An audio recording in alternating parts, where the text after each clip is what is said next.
Hello guys, অনেক খোঁজাখুঁজির পরে চলে আসলাম সেই নামকরা হোটেল বিসমিল্লা। পিরোজপুর শহর থেকে 20 কিলো, নাজিরপুর থেকে 30 কিলো। এটার মাঝামাঝি একটা খাল আছে, খালের ওই পাশে সন্যর উপরে এই টিনের হোটেল, নিচ দিয়ে কাঠের মাচা দিয়ে তৈরি করা।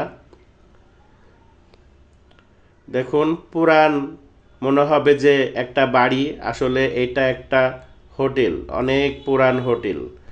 পিরোজপুর মানে এক্সের নদী। আপনি পিরোজপুর যেখানে যাবেন শুধু নদী পাবেন আর খাল পাবেন।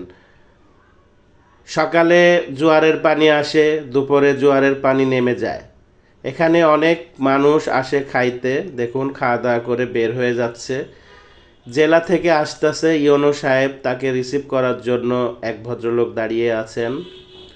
এবং ইওনো সাহেব আসছেন এখানে, অনেক দূরে থেকে লোকজন আসে, বিভিন্ন জায়গা থেকে এখানে হাঁসের মাংস খেতে আসে। এখানকার গরুর মাংস অনেক স্বাদ। পিরোজপুর শহরের যদি কোনো প্রোগ্রাম হয় এখান থেকে খাবার নিয়ে যায়। পিরোজপুর শহরে আসলে তেমন খাবারের ভালো হোটেল নেই, ছোট ছোট হোটেল।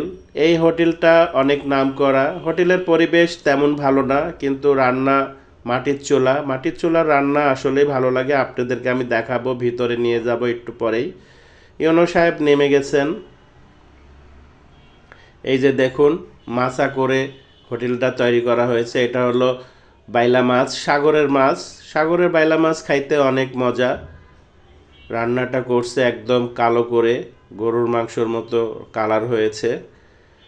আমি আপনাদেরকে গরুর মাংস দেখাচ্ছি, হাঁসের মাংস দেখাচ্ছি। হাঁসের মাংস এখানে অনেক নামকরা। হাঁসের মাংস খাওয়ার জন্যই আমরা আসছি। চিংড়ি মাছ আছে, পাঙ্গাস মাছ আছে, এখানে আছে শিং মাছ আছে, অনেক ধরনের খাবার এখানে আছে।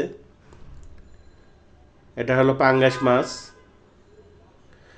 এদিকে হলো খড়ির চুলার রান্না হচ্ছে, চলুন রান্নাটা দেখে আসি। খড়ির চুলার রান্না খেতে আসলে স্বাদ। এখানে ডিম ভুনা করছে এই যে বাবুচ্ছি, বয়স্ক মানুষ, উনি রান্না করে মাটির চুলাতে।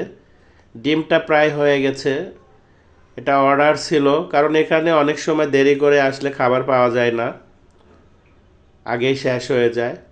ইওনো সাহেবরা আসছেন, আমরা আসছি, যার জন্য আবার নতুন করে উনি খাবার গরম করতেছে। তো আমার কাছে খুবই ভালো লাগছে। আপনাদের কাছে কেমন লাগছে জানাবেন। দেখুন গরুর মাংসর কালারটা, গরুর মাংস অনেক টেস্টি। আপনারা আসবেন, ভালো থাকবেন।